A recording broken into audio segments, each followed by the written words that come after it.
Bueno, el tema de hoy es economía de la salud. Es un tema interesante desde el punto de vista de lo que significa para la medicina hoy este tema, ¿no?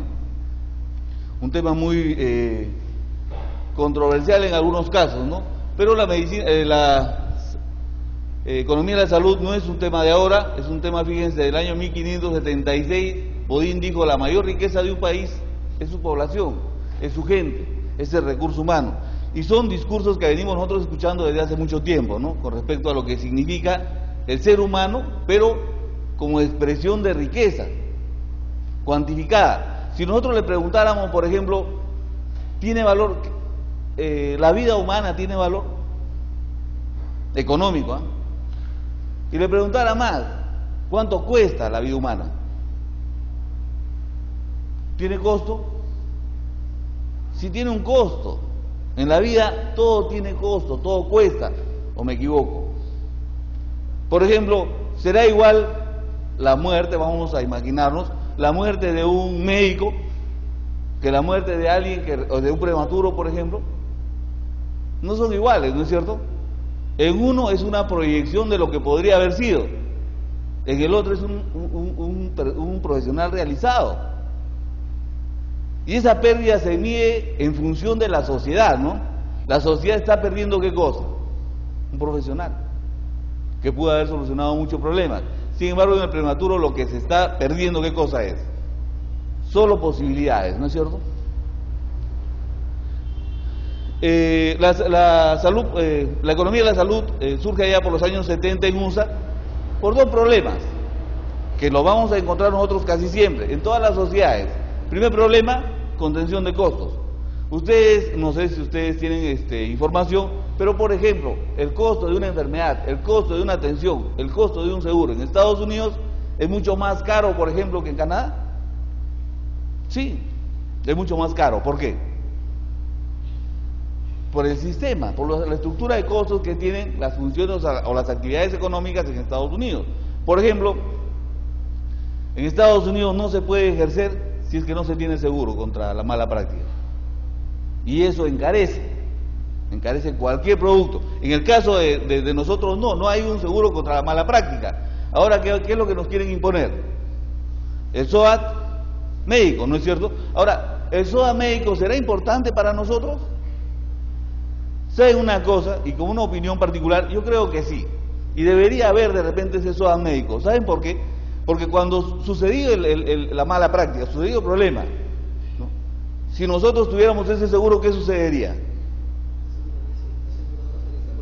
Exacto, la aseguradora se hace cargo de todo y entonces se despenaliza todo el problema y el problema ya no se centra en el médico, sino en el seguro.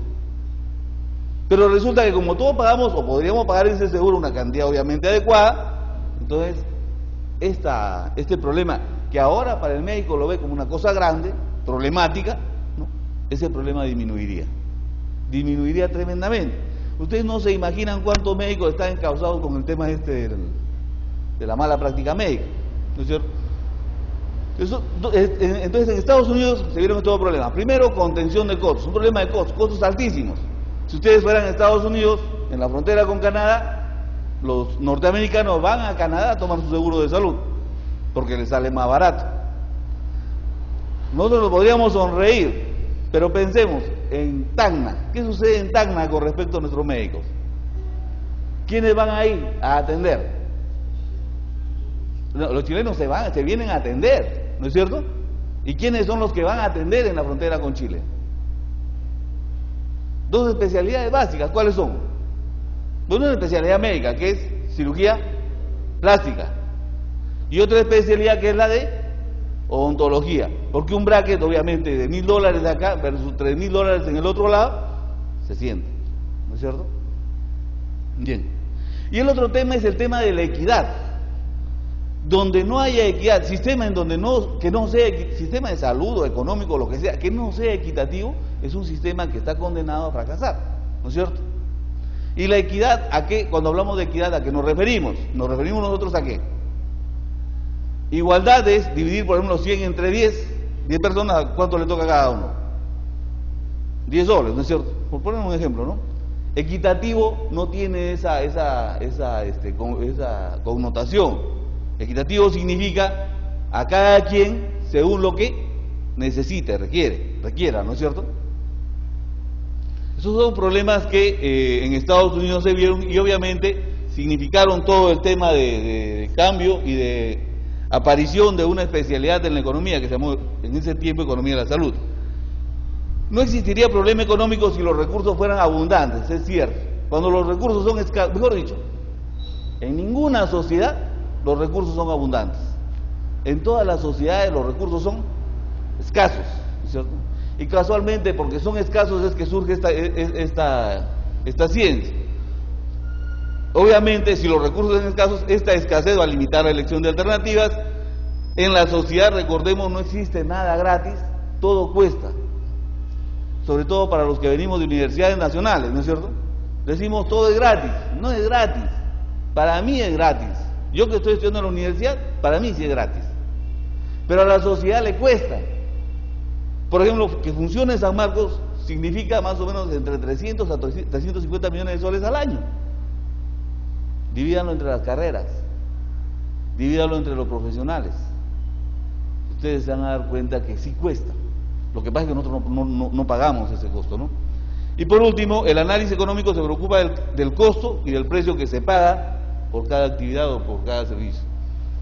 La economía la podemos dividir de diferentes maneras.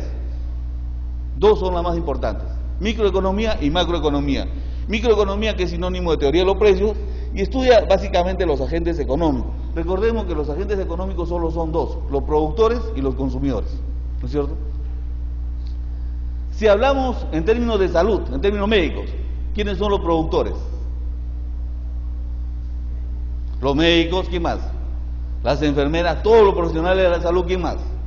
Los hospitales, las clínicas, etcétera, ¿no? Y los consumidores son los pacientes, los asegurados, ¿no? Los derechohabientes, los adscritos, etcétera, ¿no? La teoría de los precios estudia la forma en que la producción se relaciona con el consumo, ¿no? La teoría de los precios es importante y la vamos a ver posteriormente, ¿no?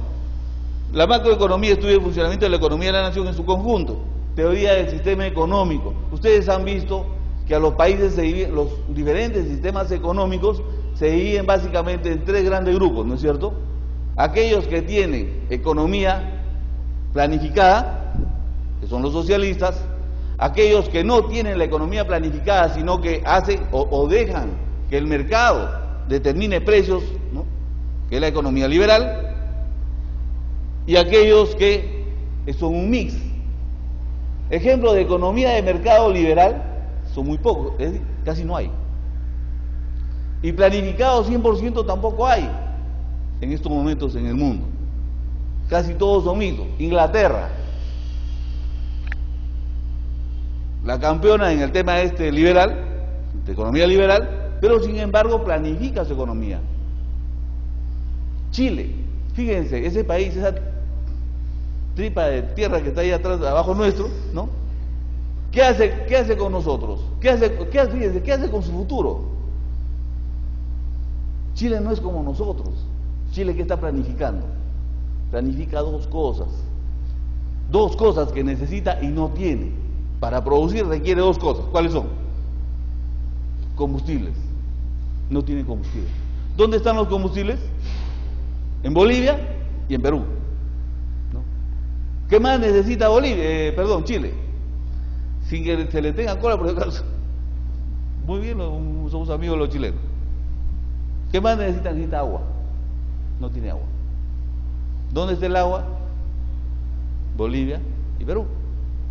Entonces, ellos están diseñando ya toda su economía en función de eso. Mientras que nosotros seguimos todavía peleándonos y discutiendo por cosas que de repente no son tan importantes. Bueno, la macroeconomía se encarga también de la teoría del dinero y del crédito. El crédito es un tema interesante. ¿Quién de ustedes no tiene tarjeta de crédito? ¿O tiene tarjeta de crédito? Mejor, levante la mano. Varios. Yo les apuesto que hace 15 años, cuando estaba en la universidad y cuando enseñaba, si hablábamos de la tarjeta de crédito, era una herejía.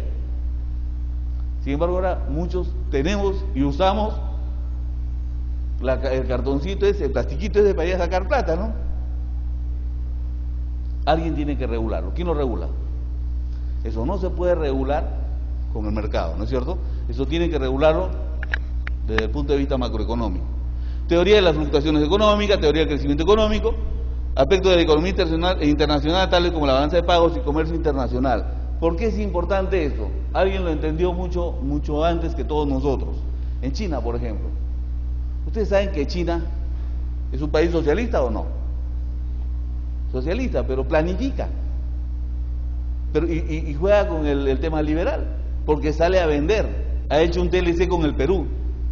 Claro, es una gracia, ¿no? Perú, ¿cuánto aporta en ¿cómo se llama? En población. 30 millones de habitantes. China, ¿cuánto aporta en población? 1.500 millones de habitantes. Uno dice, bueno, es un mercado tremendo, ¿no? La verdad que es un mercado tremendo, pero ¿qué le podemos vender a los chinitos? De repente Inca Cola, ¿no? Para que sean transfusiones, ¿no? Pero, ¿qué más podríamos venderle a China?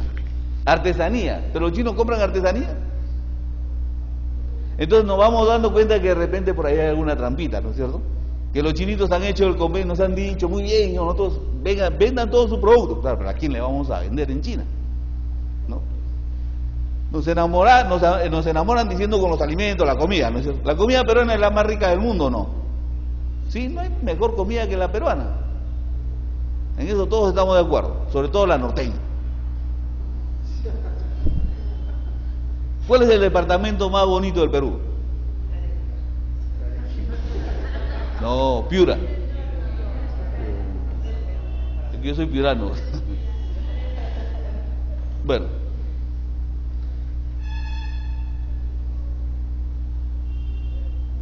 Así como la microeconomía se maneja y trabaja el tema de la teoría de los precios, la actividad, la relación entre los agentes económicos. Y hemos dicho que los agentes económicos son dos. ¿Cuáles son? Consumidores y productores, ¿no es cierto? Base. En este caso, la macroeconomía se trabaja todo lo que es el flujo de la renta nacional, ¿no? Solo para conocimiento, la economía internacional estudia la teoría y la práctica del comercio y las finanzas internacionales, el comercio internacional, factores dinámicos en el comercio internacional, restricciones al comercio que son los aranceles. Estados Unidos dice, claro, bacán, dice, bueno, liberalismo. Y ustedes tienen que ser liberales también, ¿no? Pero cuando el Perú va con sus telitas a vender a Estados Unidos, ¿qué dice Estados Unidos? Está bien, trae tu tela, pero pagas un arancel. Y entonces la tela que produce el industrial peruano tiene que pagar ese arancel. Al pagar ese arancel, termina costando más o menos como los productos de ellos. Bueno, pero no es que estábamos en un medio liberal. Entonces deberían de dejarnos vender al precio que nosotros podemos producir, con lo cual ganamos, y le ganamos a ellos también. Pero ellos protegen su economía. Por ejemplo, cuando los norteamericanos producen cereales, y hay sobreproducción de cereales, ¿qué hacen con esos cereales? ¿Qué hace el Estado? ¿Lo vende al extranjero? No. Se lo compra a todos los productores. ¿Para qué? Para mantener el precio, ¿no? Se mantiene el precio, compra ese producto. ¿Y esos cereales a dónde van después? ¿A América Latina. Alianza para el Progreso y todas esas cosas, ¿no? Para apoyo a los... Claro, fíjense que con eso Estados Unidos está haciendo una trampa. Porque declarándose liberal, diciendo que todos debemos ser liberales, ellos no hacen lo que ellos predican. Es un problema. Nosotros no podemos hacer eso, obviamente. Nuestras economías son demasiado pequeñas para entrar a competir ahí. Balanza de pago, política de ajustes y sistema monetario internacional. Creo que es importante decirles que en este tema de política de ajuste es algo que sucedió en este país y lo vamos a ver, creo. En el Perú hay un señor que se llama Carlos Boloña, al cual nadie quiere, o muy pocos quieren, pero desde el punto de vista académico es un tipo muy inteligente. Él dijo algo que hasta ahora no he oído. Era con respecto a la oportunidad. Él dijo, es 1000 veces preferible 1% de algo que el 100% de nada. ¿cómo se llama? Piensen en ese dicho, ustedes se van a dar cuenta de que es sumamente importante y que mucho de eso nosotros hacemos, ¿no? como personas, ¿no? Él, por ejemplo, emitió en un libro que hizo él, habló de los 5 principios básicos de la economía liberal en el Perú. Parecido, ¿no? Propiedad privada, respeto a la propiedad privada, que es básico, ha hecho caminar a la economía en el Perú. El mercado libre, que también ha hecho caminar al Perú. La libre competencia, que no haya ninguna restricción para competir. Gracias a esa libre competencia, tenemos en el Perú 30 facultades de medicina, todas compitiendo. Libre comercio, ¿no? Y además libertad de elección, que el consumidor tenga la libertad de comprar donde quiera y con quien quiera, ¿no? En el programa económico peruano, entonces, se habló de 5 principios: economía de mercado, propiedad privada, apertura al exterior. Recuerden que el Perú está en ese momento en un problema bastante grave de reconocimiento en el exterior, un Estado pequeño, lo más pequeño posible, igualdad ante la ley. Es decir, que ante la ley, el poderoso, o el que no tiene, o el gran empresario, o el pequeño empresario, son iguales, ¿no? Parece lejano, ¿no es cierto? Porque si habláramos de eso en la realidad, a veces esto no es tan cierto, ¿no? Para ello se plantearon 5 reformas: reforma macroeconómica, reforma microeconómica, reforma de la propiedad, ¿no? Obviamente, aquellas propiedades que significaban cooperativas, por ejemplo, fueron desapareciendo, ¿no? Si ustedes se dan cuenta, ahora creo que quedan 3 o 4 cooperativas en todo el país. Una reforma del Estado que permita que sea lo más pequeño posible, pero lo más ágil también, ¿no? El Estado anteriormente, con 24 o 25 ministerios, imagínense, ¿podía funcionar? Imposible. Esto viene a colación con un tema que creo que es importante también, y creo que deberíamos de manejar. ¿Cuál es en hospitales, por ejemplo, ¿no? ¿Cuál es el promedio de camas que debería tener un hospital ideal? Y nos damos con sorpresas. ¿Cuántas camas tiene el hospital, por ejemplo, el hospital Rebagliati? 1.400 camas. ¿Cuántas camas tienen los hospitales nacionales, tipo de Mayo, Loaiza y Carrión? En promedio de 1.200 camas. ¿Y saben cuál es la cantidad adecuada para poder manejar un hospital? 350 a máximo 400 camas.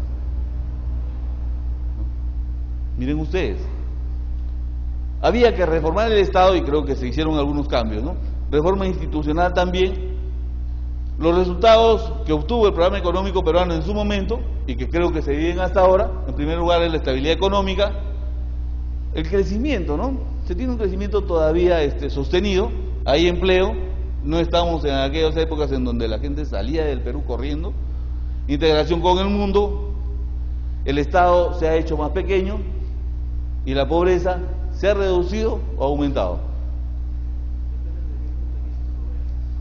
A ver, en un primer momento creció, ¿no es cierto? Creció hasta casi el 50%, es decir, de cada 2 peruanos, 1 era pobre. Llegamos a extremos a que de cada 4 peruanos, 2 eran pobres, y de esos 2, 1 era pobre extremo. ¿Qué es un pobre extremo?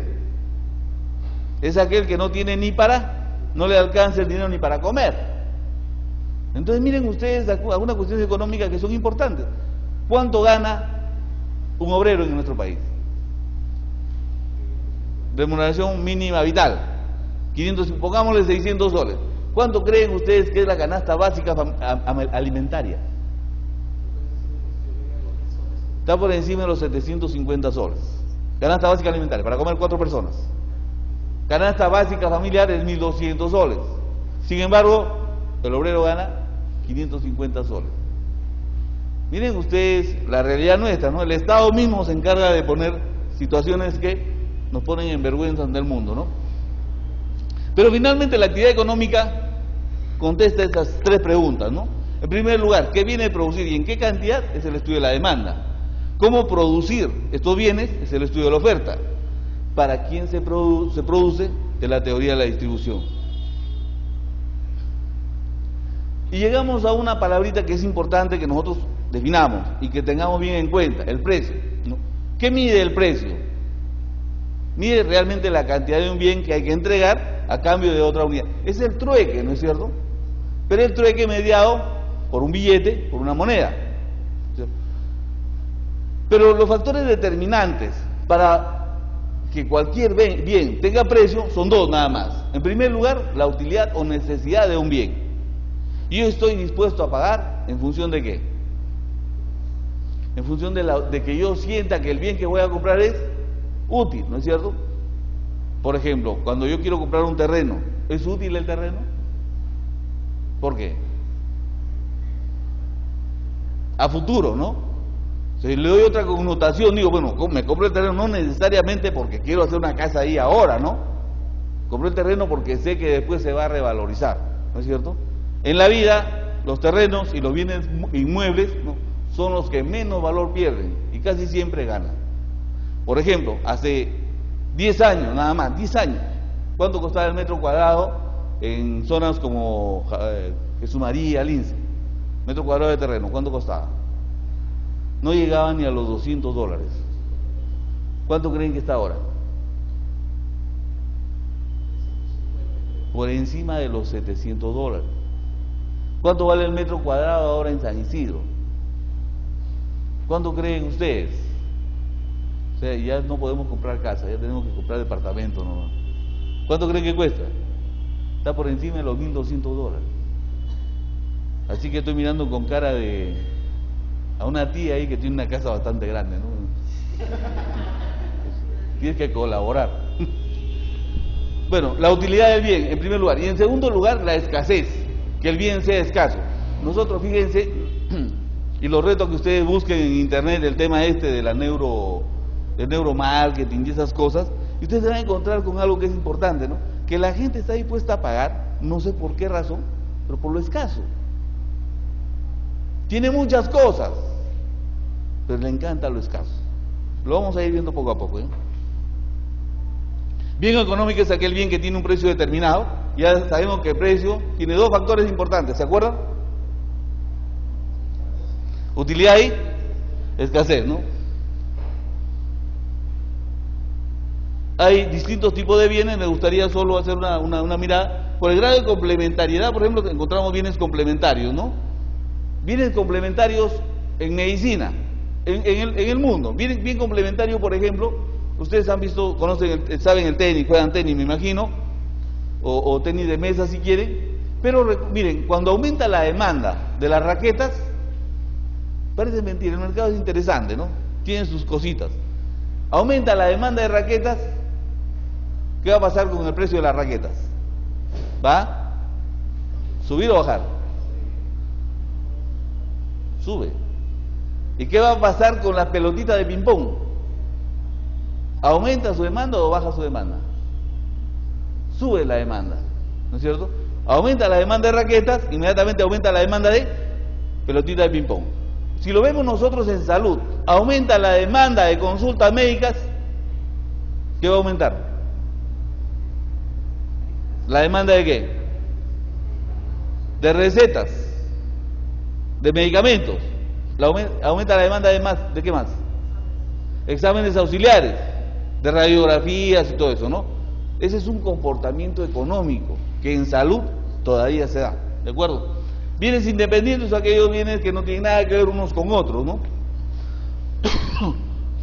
Y bienes sucedáneos son bienes que tienen propiedades parecidas a los de otros y se usan para reemplazarlos. Bien sucedáneo, por ejemplo, es el café y el té, ¿no? Si yo tomo té, tomo un café, me gusta tomar café, sube el precio del café, ¿qué hago? Ya lo considero pues caro, ¿no? ¿Qué hago? Cambio y comienzo a tomar té. ¿De acuerdo? Pero como hay más demanda de té, comienza a subir el precio del té. Y baja el precio del café. Y comienza a comprar café. Todo un mecanismo económico, ¿no es cierto? ¿De acuerdo? Bien, pero eso es en la economía en general. Y en salud. Miren ustedes, y aquí vamos a hablar. ¿Cuántos de los aquí presentes están trabajando en el Ministerio de Salud? Levanten la mano. MINSA. ¿Es salud? Sector privado, todo lo demás, ¿no? Si ustedes ven la consulta médica del Ministerio de Salud, ¿cómo está considerada la consulta del Ministerio de Salud? Consulta médica en el Ministerio de Salud. La pregunta sería más o menos de esta manera: ¿qué pasaría si subiera el precio de la consulta del Ministerio de Salud? ¿La gente iría? ¿Iría o no iría? No iría. ¿Qué hace? ¿Se va a dónde? Al sector privado, ¿no es cierto? Si aumentara el sueldo de la persona, si ganara más, ¿qué va a hacer esa persona? ¿Va al Ministerio de Salud, donde paga 6 soles, o va al sector privado, en donde paga 25 soles? Paga sus 25 soles. Eso nos está evidenciando que la consulta médica del centro de salud, del puesto de salud, hasta del hospital, se ha convertido en un bien inferior. Si la gente no quiere eso, y va obviamente a optar ¿por qué? Por irse al sector privado, ¿no es cierto? Entonces, pero ¿cuál es el equivalente para la gente de esa consulta médica? No va al médico del centro de salud, que es donde podría ir. ¿A dónde va? A la farmacia. Y entonces nosotros encontramos que el equivalente, el bien sucedáneo, el bien sustitutivo de una consulta médica es ¿qué cosa? La atención en la farmacia, en donde no atiende ni siquiera el farmacéutico, sino que atiende ¿quién? El dependiente, que ha sido capacitado. Siga nomás, rómpala. Que ha sido capacitado en 2 o 3 años probablemente, pero bueno, tiene este comportamiento.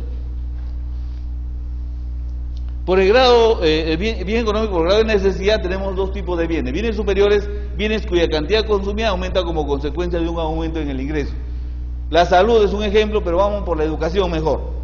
Si yo gano una cantidad de dinero X, me alcanza para tener a mi hijo en un colegio nacional, me suben el sueldo, ¿qué hago? ¿Lo sigo dejando en el colegio nacional? ¿Lo llevo a dónde? ¿A un colegio particular probablemente, no?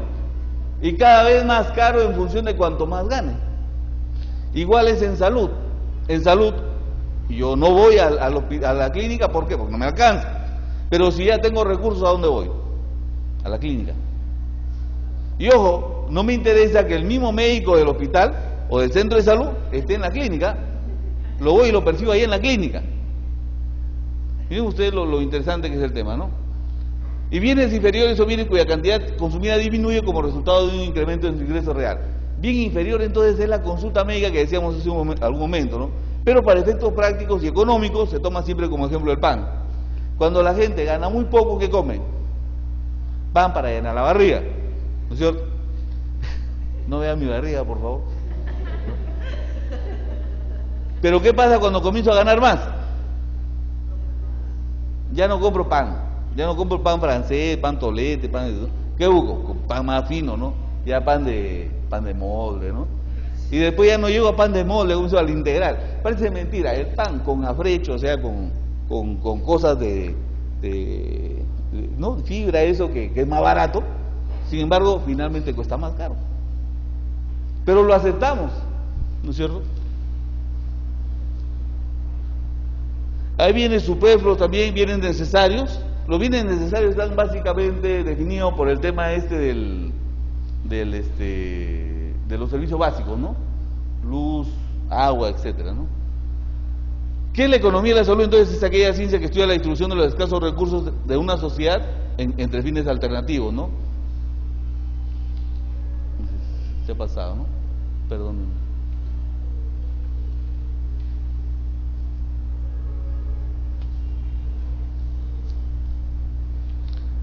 En el ámbito sanitario, como criterio de asignación de los recursos, representa la expresión de la preferencia. Es decir, ya vamos a ver que en el ámbito sanitario hay preferencia de los individuos en cuanto a su disposición a pagar.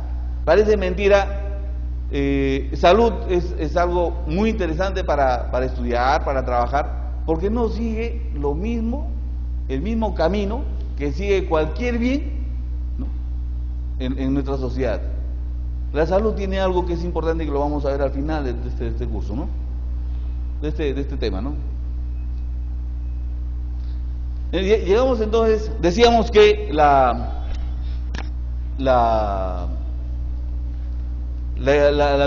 microeconomía o la teoría de los precios trabajaba con los dos agentes. ¿Cuáles eran los agentes? Productores y consumidores. ¿Y los consumidores quiénes son? Son la demanda, ¿no es cierto? La demanda, es decir, se refiere, ¿qué es la demanda en salud? Se refiere a la cantidad de un bien o servicio que un consumidor, paciente, desea y que puede adquirir a todos los precios alternativos posibles y en un tiempo dado. Es importante definir esto, ¿por qué razón? Por ejemplo, todos los que estamos aquí presentes quisiéramos tener un carro. Yo creo que sí, ¿no? No hay ningún marciano que no quiera tener carro, ¿o sí?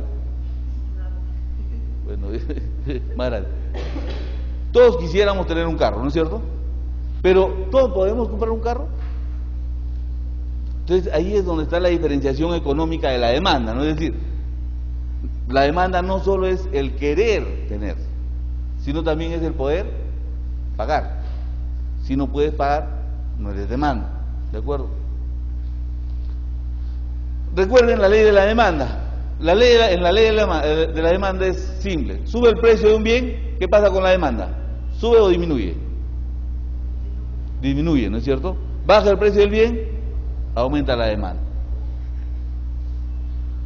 ¿Cuáles son los factores que van a intervenir en la demanda? Primero, el precio del bien. Cualquier bien, ¿no? El precio para determinar la demanda es lo más importante.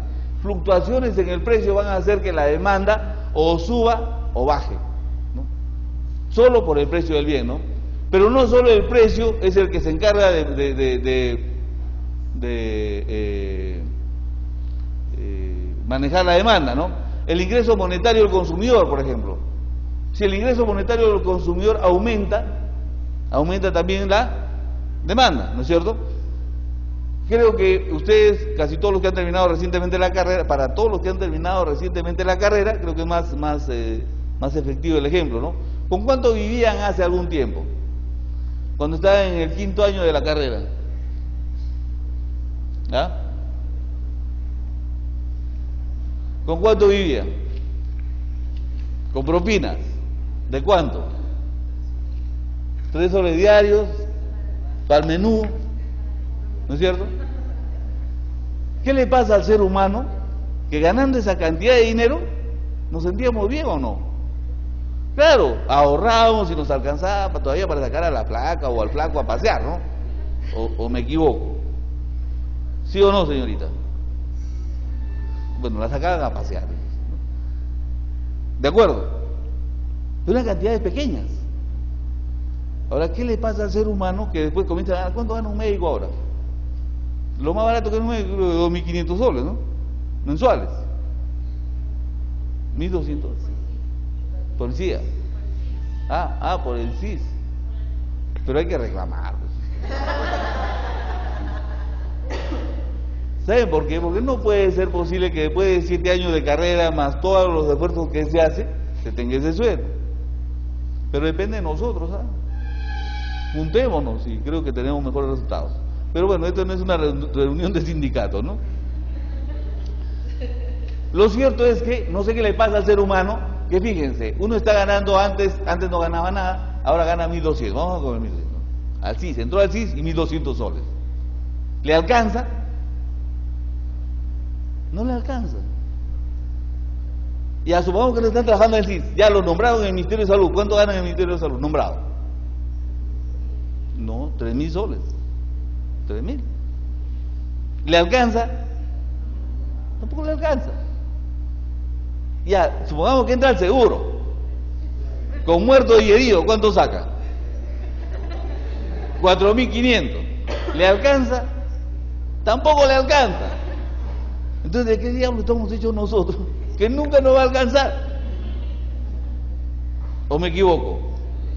Mayor ingreso que uno tenga, mayor la expectativa de poder alcanzar. Claro, pero eso, ¿saben una cosa? Es una forma equivocada de pensar.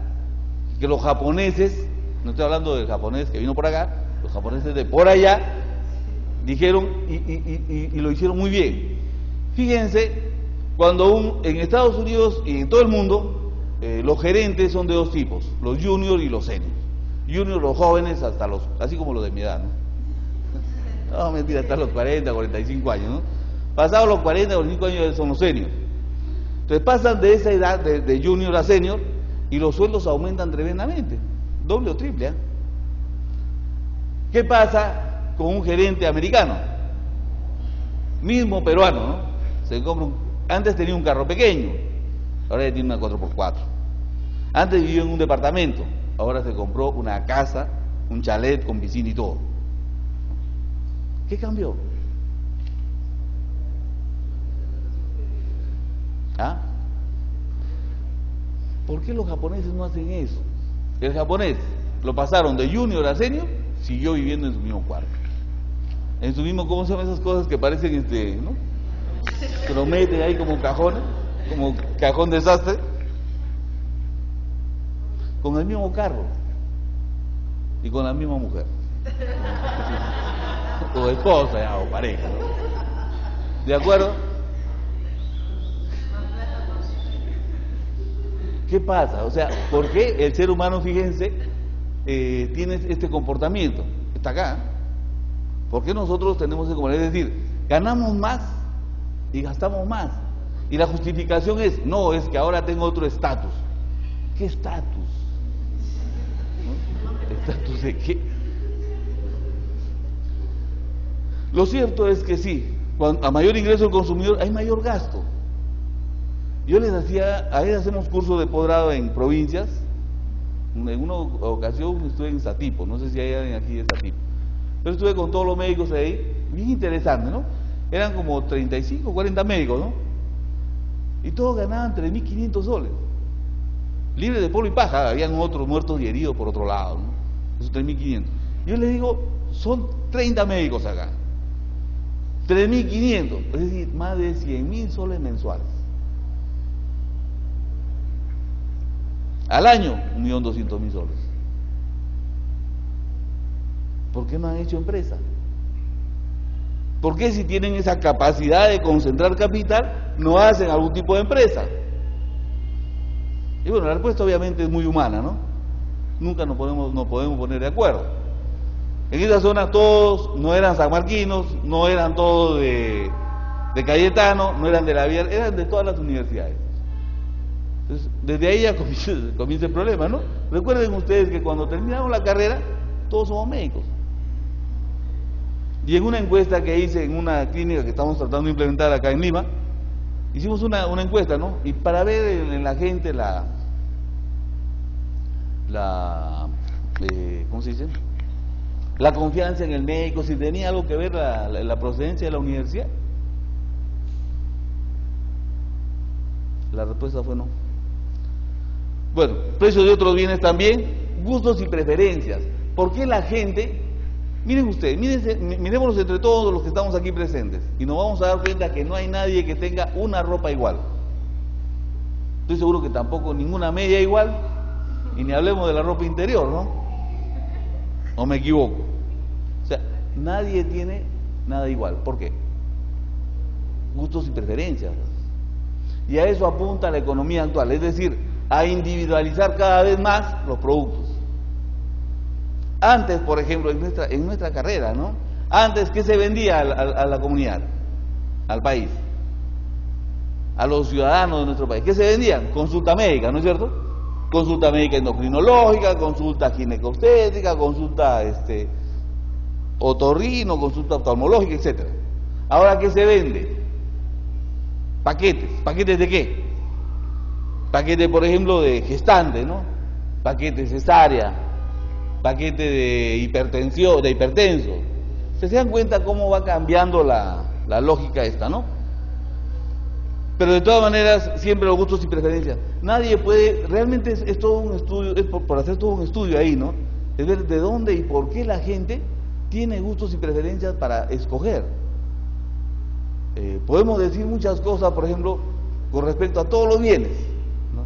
Se supone que un bien que fue furor en un país debería ser furor en el otro. muy parecidos, y a veces eso no se concretiza, ¿no? Y por último, el tamaño de la población, y para ello el ejemplo más claro es China y Perú, ¿no? China, ¿cuántos millones? A propósito, ¿cuántos millones hay de habitantes en su planeta? A ver, doctora. Es terráquea, ¿no es cierto? Somos terrícolas. ¿Cuántos millones, doctor? ¿Ah? ¿Cuánto? 1000 soles, no. ¿Saben cuántos somos? Somos 6.000 millones de terrícolas. De esos 6.000 millones, 1.500 son chinitos. Todos feitos, ¿no? 1.500 millones de chinos. 1.200 millones de indios, de la India, no de los veganos, de la India. 1.200 millones. Es decir, la India y la China, medio mundo. Alguien decía por ahí que el día que todos los chinos salten al mismo tiempo, el eje de la Tierra se mueve. ¿Se imaginan? 1.500 millones por 50 kilos en promedio. Un montón, ¿no? Los factores que regulan la demanda, la percepción que las personas tengan desde otro enfoque, ¿no? La percepción que las personas tengan de sus necesidades de salud, la seguridad que tiene el usuario que el gasto en salud que realizará le brindará beneficios proporcionalmente mayores a la inversión o gasto, el precio del bien, el precio de los otros bienes y los gustos o hábitos de los individuos, ¿no? Factores que regulan la demanda en salud tienen como juicio de valor, recuerden, juicio de valor es la soberanía del consumidor. El consumidor es el soberano. Y aquí yo creo que juguemos un papel un poco didáctico con ustedes. En un centro de salud, ¿quién es el rey? ¿El médico jefe o el médico que atiende? ¿Ah? Bueno. ¿Quién es el rey? ¿Saben quién es el rey? El paciente. Y si nosotros no entendemos eso, nosotros por eso es que a veces damos servicios no de buena calidad, ¿no? ¿Quién paga los sueldos de ustedes? ¿El Estado? ¿O que el paciente esté ahí diciendo para que lo atiendan? Paciente. Es nuestro rey. Deberíamos de atenderlo bien, hacerlo pasar bien, no como a veces sucede en los hospitales, ¿no? Ustedes han visto en los hospitales, ¿no? Se para ni siquiera a veces está desde adentro ahorita, ¿no? Que pase el 5, ¿no? Que pase el 7, ¿no? Pero ese mismo médico en la consulta particular, ¿qué hace? O sea, dice, mamita, ven, ¿cómo estás? No debe ser así. Como noción económica, la eficiencia del consumo y como objetivo la maximización de la utilidad individual a través del sistema de mercado. Maximización de la utilidad, que significa que el paciente requiere que con lo que va a gastar en salud, o sea, con el gasto que él va a hacer, él va a requerir el mayor bienestar, la mayor satisfacción, ¿no? Y entonces nosotros tenemos que mentalizarnos para dar ese servicio de esa manera, ¿no? Como la quiere el usuario, ¿no? Habíamos hablado de la ley de la demanda ya. La oferta, ¿qué es la oferta? La oferta tiene que ver entonces con el segundo agente económico, ¿no es cierto? Los productores, ¿no? Consiste en las cantidades alternativas que un productor desearía colocar en el mercado por periodo y a cada precio determinado. La oferta tiene factores que influyen sobre ella. En primer lugar, el precio del artículo. Aquí la relación es diferente. Sube el precio del bien, ¿sube la cantidad ofertada o baja la cantidad ofertada?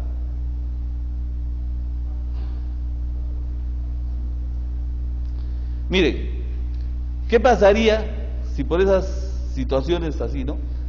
La consulta médica privada vale 20 soles, ¿no es cierto?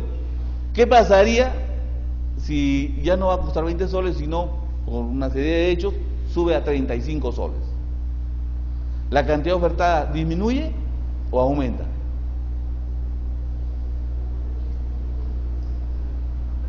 ¿Ah? Va a aumentar. ¿Saben por qué? Imaginemos esto.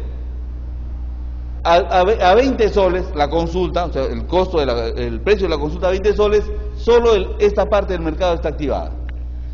¿Por qué razón? Porque en esta parte del mercado todos los productores hacen los esfuerzos, ¿no?, para colocar el precio de la consulta a 20 soles teniendo ganancia. Pero resulta que hay otro grupo de productores que están acá, que son los amigos que están acá, que no les conviene entrar. ¿Por qué? Porque pierden. Porque producir para los que estamos acá es mucho más caro que para ustedes. Entonces no entramos al mercado. Pero ¿qué sucede si la consulta, el precio de la consulta sube a 30 soles, por ejemplo? Ya se nos hace atractivo a nosotros y nosotros sí entramos al mercado y comenzamos a vender. ¿Por qué es importante entender todo esto, muchachos? Por varias razones. Una de ellas es de que ahora en el mercado, en salud, mejor dicho, ya hay un mercado de salud. Un mercado de salud que lo han entendido, por ejemplo, en Lima, todas las clínicas grandes. Antes ustedes encontraban la clínica Ricardo Palma y la clínica TESA, ¿dónde? En los sitios residenciales. Ahora, ¿dónde la encontramos? En los sitios populosos. ¿Y cuánto vale la consulta ahí? 20 soles. Entonces nos ponemos a pensar, y este es un cálculo que les hago siempre, y sería interesante que tomemos nota del tema, no que apunten, pero sí que nos acordemos, de lo siguiente. ¿Qué pasaría si algún ministro de salud que entienda algo de economía diga, muy bien, cada año yo necesito 1 millón de consultas en Lima, pero cada consulta en un hospital me cuesta entre 70 a 80 soles? Si necesito 1 millón de consultas, ¿cuántos millones de soles necesito para implementar esas consultas? 70 a 80 millones de soles. ¿Qué pasaría si este señor dice, muy fácil, lo que voy a hacer ahora es, voy a poner a licitación ese 1 millón de consultas? Participen todos, pues, Hospital del Niño, todos los hospitales. ¿Qué sucedería? ¿Ustedes creen que las clínicas particulares no van a participar? Participan inmediatamente. ¿Y nos van a poner la consulta a cuánto? A 20 soles. Es decir, el Estado se ahorra ¿cuánto? Entre 50 a 60 millones de soles. Claro, pero para ahorrarse esos 50 o 60 millones de soles significa que muchos de los que están trabajando en el Ministerio de Salud y en E-Salud en estos momentos se quedan sin trabajo. Por eso es perentorio para todos nosotros tomar conciencia. Hemos escogido esta carrera, es bonita, sí es bonita, es gratificante desde todo punto de vista, también del económico, pero yo creo que a veces en este caso nosotros nos estamos equivocando. Estamos viviendo una situación que no es duradera. Estamos pensando que seguimos siendo los reyes, señores. Hace mucho tiempo que el rey en todo este negocio, ¿quién es? El paciente. Y que encima le decimos paciente. ¿Será paciente? ¿Por qué debe ser paciente? ¿Paciente qué significa? ¿De dónde viene? De paciencia. Es decir, la persona que está enferma, la que está mal, la que nos viene a buscar, tiene que tener paciencia para que nosotros lo atendamos. Y encima pagan nuestros servicios. ¿Quién debería tener paciencia? ¿El enfermo o el médico? El costo de producción también tiene que ver con, es un factor que regula la oferta, los precios de bienes sucedáneos, los objetivos de la empresa, porque aquí sí vienen dos palabritas, o una palabrita que sí hay que recordar, RSE, no sé si ustedes han escuchado alguna vez hablar, responsabilidad social empresarial, ¿no es cierto? Es decir, las empresas tienen dos tipos de rentabilidad, una rentabilidad económica, de la plata, o una rentabilidad social. La rentabilidad social orientada hacia el logro de fines completamente diferentes a los temas económicos. Ahí entran, por ejemplo, las ONGs y todas las asociaciones civiles sin fines de lucro, ¿no? Y por último, la tecnología, ¿no? La tecnología hace que un bien pueda costar más o costar menos. Así de simple. Solo un ejemplo. Miren ustedes, y ejemplo médico, los exámenes de laboratorio, por ejemplo. Ustedes no sé, bueno, no les voy a decir que se acuerdan, pues son jóvenes, ¿no? ¿Saben cómo se hacía, cómo se veía antes si un paciente tenía bilirrubinemia, hiperbilirrubinemia? Se sacaba el suero, no sé, o se dejaba así, ¿cómo se llama? Que reposara, y después del suero se miraba a trasluz. Y a criterio del médico, no, esto sí tiene bilirrubina alta. Todo eso fue cambiando hasta ahora, lo que sucede con las máquinas modernas, ¿han visto, no? Que solo con una muestra pasada en una máquina te dan 100 o 120, creo, resultados, incluidos todo lo que les estaba mencionando anteriormente. Eso ha cambiado tremendamente hasta el punto de ahora hacer que las máquinas sean más baratas que los insumos, ¿no? El mercado es el lugar donde se reúnen consumidores y productores en busca de un beneficio mutuo. El mercado en nuestro caso, por ejemplo, en el hospital es el hospital, ¿no? Pero hay algunas cosas que pasan, por ejemplo, Quito, Serván, son mercados también, ¿no? Pues son mercados muy especiales, muy pequeños, pero muy especiales y muy rentables económicamente, ¿no? Debemos hablar también que existe ¿qué es una competencia perfecta, ¿no? Se supone que el mercado se debe autorregular, no debe entrar el Estado a regular nada, es solo el mercado. Debe haber un alto número de empresas que impida que alguna de ellas altere individualmente el precio, es decir, evitar que existan los monopolios. El producto tiene que ser homogéneo, y aquí también algo que hay que pensar, ¿no? Es decir, no puede haber, por ejemplo, la competencia en este caso es importante porque nos permite que cada vez los precios vayan bajando y que los que sean más competitivos sean los que se queden en el mercado, ¿no?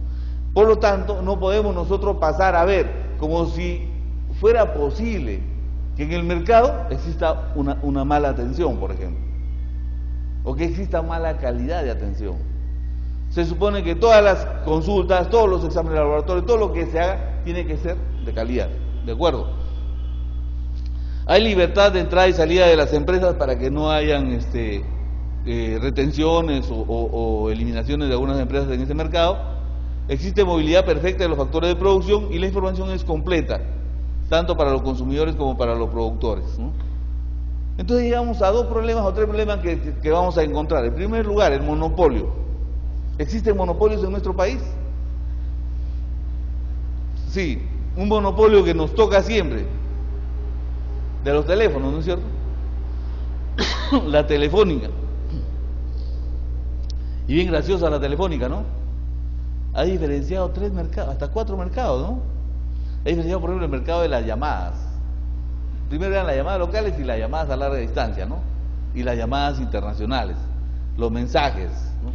Como si todo eso fuera diferente. Todo eso es lo mismo, en esencia es lo mismo. Y todos deberíamos de tener una tarifa plana. Sin embargo, en este país hay gente que paga mucho más de lo que debería de pagar o que pagaría en otro sitio, ¿no? Pero bueno, y ese es un tema que para otro momento. Se basa en los siguientes supuestos el tema de este monopolio perfecto. En primer lugar, existencia de un solo productor. Hay un solo productor. Hay existencia de barreras en la entrada al mercado y existencia de muchos demandantes no organizados. Casi todos tenemos teléfono, ¿no es cierto? Qué gracioso también en este país, ¿no? Se ha individualizado tanto de tal manera que ahora todos tienen un celular telefónico, Movistar, ¿no es cierto? Y también uno de Claro. Y estoy seguro que si crece el mercado de Nextel, vamos a tener también un teléfono de Nextel. Y si crece Telmex, de repente un Telmex. Y vamos a andar así con los teléfonos de acá como si fueran pistolas, ¿no? Debería ser uno solo, ¿no? ¿Qué diferencia la llamada de Claro de la llamada de Movistar? ¿Ah? El precio, pero el precio es ficticio. Lo ha puesto la Telefónica. ¿No me equivoco? Claro, cuando están en su red, cobra una tarifa. Cuando no están en su red, cobra otra tarifa. Y nosotros caemos en el juego. ¿Nos podemos organizar? Ese es el problema de nosotros. Si nos organizáramos, le diríamos a la Telefónica: ¿sabes, Telefónica? O comienzas a arreglar tus precios o no usamos tu servicio. Se acabó. Díganme ustedes, ¿no pueden vivir un día, 2 días, 3 días o una semana sin celular? Si nos ponemos de acuerdo, yo creo que sí, y bajarían los precios. Pero bueno, el monopolio concentra la distribución del ingreso y lleva a la pérdida de la eficiencia social. ¿Por qué? Porque concentra la riqueza. En el caso, por ejemplo, de telecomunicaciones, concentra la riqueza en solo una empresa, que es la Telefónica. Por eso es que la Telefónica, cuando vino acá y compró la compañía peruana de teléfonos y Entel Perú, cuando el presidente Fujimori la vendió, pagó, ¿saben cuánto? 2.002 millones de dólares. Todo el mundo decía, los españoles están locos. No estaban locos. Nosotros éramos los tontos. Porque ellos pagaron 2.002 millones de dólares por la empresa, y cada año estos patas creo que se embolsican entre 5 a 6.000 millones de dólares del bolsillo nuestro. Bacán, ¿no? La hicieron. Esto ya. Recuerden ustedes que una empresa siempre los recursos, los beneficios deben orientarse no solo hacia los empresarios, deben orientarse también hacia los trabajadores, hacia los oferentes de insumos, hacia el Estado, hacia los clientes de la empresa y a los administradores mismos de la empresa, ¿no? Monopsonio es lo que pasa con el Estado. En el Perú, por ejemplo, ¿existe monopsonio? Sí. ¿Saben cuál es? El Ministerio de Salud. Cuando compra medicamentos. Cuando compra medicamentos, fíjense, recién está descubriendo el Ministerio de Salud, la DGMIP, un tema que es importante. Compran tanta cantidad de medicamentos con E-Salud que salen y abren la licitación, pero hacen lo que se llama subasta inversa. Es decir, no compran, no hacen como antes, ¿no? Que licitaban, ponían un precio de referencia y en función de eso compraban. Ahora no, ponen un precio de referencia y llaman a todos los productores y le dicen, muy bien, ¿quién me puede vender, por ejemplo, 50 millones de amoxicilinas de 500 miligramos?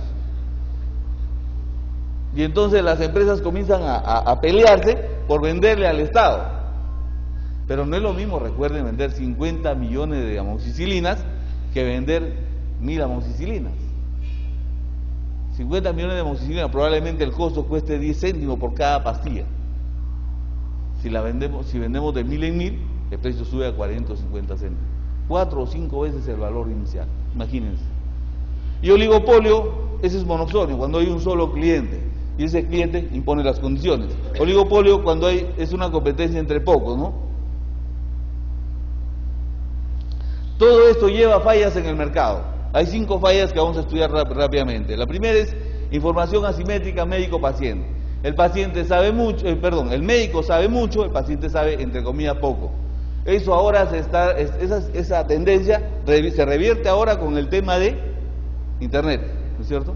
¿Por qué? Porque ahora los pacientes ya no son como antes, ahora van, buscan, leen y después vienen y le discuten al médico, ¿no? Entonces todos los médicos jovencitos, pobrecitos de ellos, ¿no? Los hacen papilla. ¿Por qué? Porque, por ejemplo, sería injusto que un médico viejo, ¿no?, agarre y mande a un médico joven a un paciente diabético, por ejemplo. El paciente no va a dar de hambre, ¿de acuerdo? Pero sí existe esa información asimétrica, es decir, el médico sabe más, sí, es cierto, pero el médico que sabe más impone condiciones. Por ejemplo, con los medicamentos. Felizmente han dado una ley última que dice que hay que respetar el tema de la nomenclatura genérica, pero antes no. Y entonces el médico recetaba cualquier cosa y el paciente lo compraba. Es más, el paciente decía, por ejemplo, le recetabas, ¿qué medicamento? A ver, amoxicilina, que es lo más simple, ¿no? Amoxicilina, amoxil, por ejemplo, ¿no? Y la gente quería, iba a buscar el amoxil. Le decían, acá hay amoxicilina, ¿es igual? No, señor, el médico me ha dicho amoxil, ¿no? ¿De acuerdo? Entonces, eso ha permitido durante mucho tiempo que los médicos tengamos una serie de ventajas. ¿Qué ventajas? No sé si a ustedes todavía les hacen la fiesta, ABF les hace la fiesta de internado, ya no. ¿Sí? Bueno, en mis tiempos nos hacía ABF una fiesta bacán, nos ponía música, comida, anfitriona, pero las anfitrionas no bailaban con nosotros, pero todos estaban ahí pegados de la anfitriona, en qué momento comenzaba el baile ¿no? Nada. Solo la chica de la promo, ¿no? Que dicho sea de paso, en esos tiempos hicieron una clasificación en mi promoción, ¿no? Eran las chicas de nuestra promoción, se dividen en 5 grandes grupos. Muy bonitas, feas, muy feas y estudiantes de medicina. Y ya se imaginan ustedes de lo que estábamos hablando, ¿no? En mi promoción, no estoy hablando de todo lo demás. Bueno, al final tuvimos que bailar con ella, buenas compañeras. Hay una relación entonces de agencia, completa o incompleta, depende, pero finalmente aquí el consumidor no es soberano. No se hace lo que el consumidor quiere, se hace lo que el médico quiere. Y surge una situación bien rara, ¿no es cierto? En toda relación económica, si yo quiero comprar un bien, yo soy el consumidor, quiero comprar un bien, entro a la tienda, busco el zapato que yo quiero, por ejemplo, y pago por él, lo toco, lo veo y pago por ese zapato, ¿cierto? Pero en el caso de salud no. En el caso de salud yo veo, digo, Juan Pérez, ya pues entro acá, ¿no? Para ver. Y resulta que Juan Pérez pues, no es de mi agrado. Pero, díganme, el paciente sale corriendo, se aguanta como los machos y entra a la consulta, ¿no es cierto? ¿Sí o no? Soberanía negada. Podría irse. En Estados Unidos y en otros países ya se acostumbra a poner, por ejemplo en el caso de las cirugías, ¿no? El récord de cada médico. Porcentaje de cirugía, cuántas operaciones ha hecho, cuántas exitosas, cuántos éxitos letales, ¿no? Cuánta diatrogenia, todo.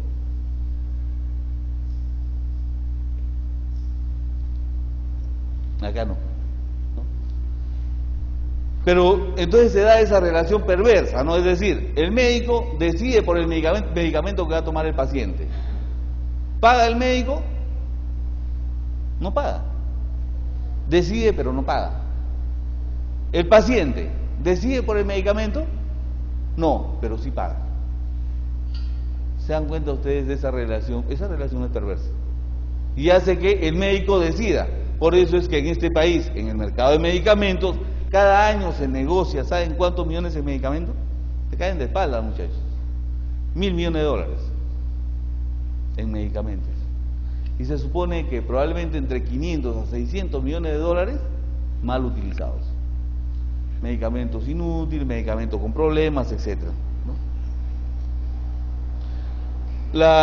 Hay dos fallas más que vamos a ver ahora, que es incertidumbre en cuanto a la incidencia de la enfermedad. Nadie sabe cuándo se va a enfermar, ni de qué se va a enfermar, ¿no es cierto? Yo puedo programar, por ejemplo, cada año comprarme 2 pantalones, 2 camisas, medias, etcétera. Lo puedo programar. Pero lo que no puedo programar es este año me enfermo de apendicitis, ¿no es cierto? Y de aquí a 2 años me enfermo de colecistitis. Y el próximo año, eso no se puede programar. Como no se puede programar, nosotros optamos ¿por qué? Por comprar un seguro, ¿no es cierto? Y ese seguro nos permite salvar esta falla de mercado. La otra falla de mercado es incertidumbre en cuanto a la efectividad de los tratamientos, ¿no? La relación entre signos, síntomas y enfermedades y lo que puede esperarse de una prueba diagnóstica. Miren ustedes, cuando alguien va,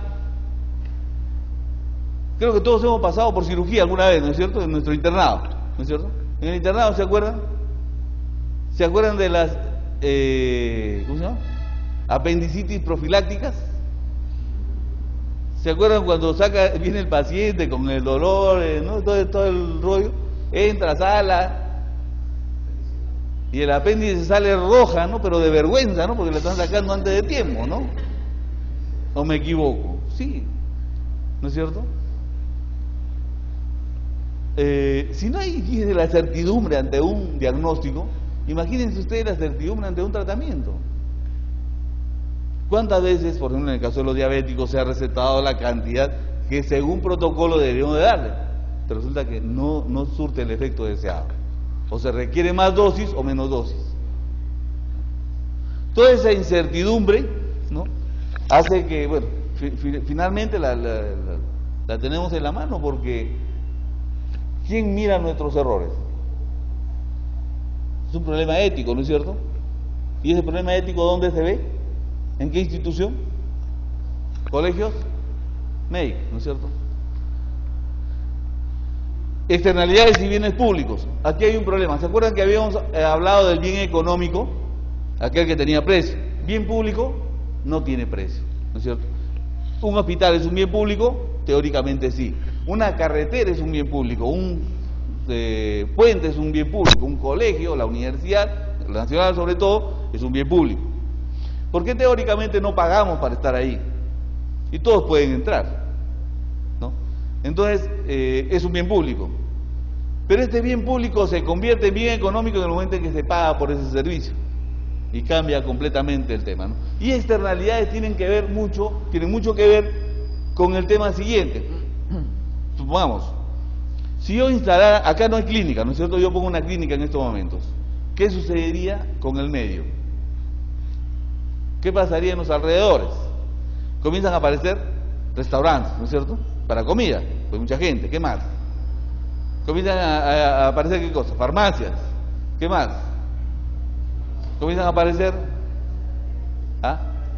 velatorios, ¿no?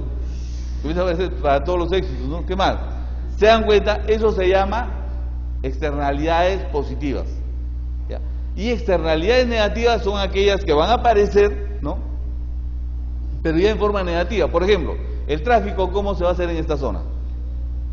Más lento, ¿no es cierto? La gente que vive en esta zona, ¿no?, va a sufrir con eso, sin que tenga nada que ver en el asunto, ¿no? Y bueno, y la falta de incentivos organizativos e individuales, que son fallas que se orientan más al tema este de las instituciones de salud, ¿no? Seguimos de una vez porque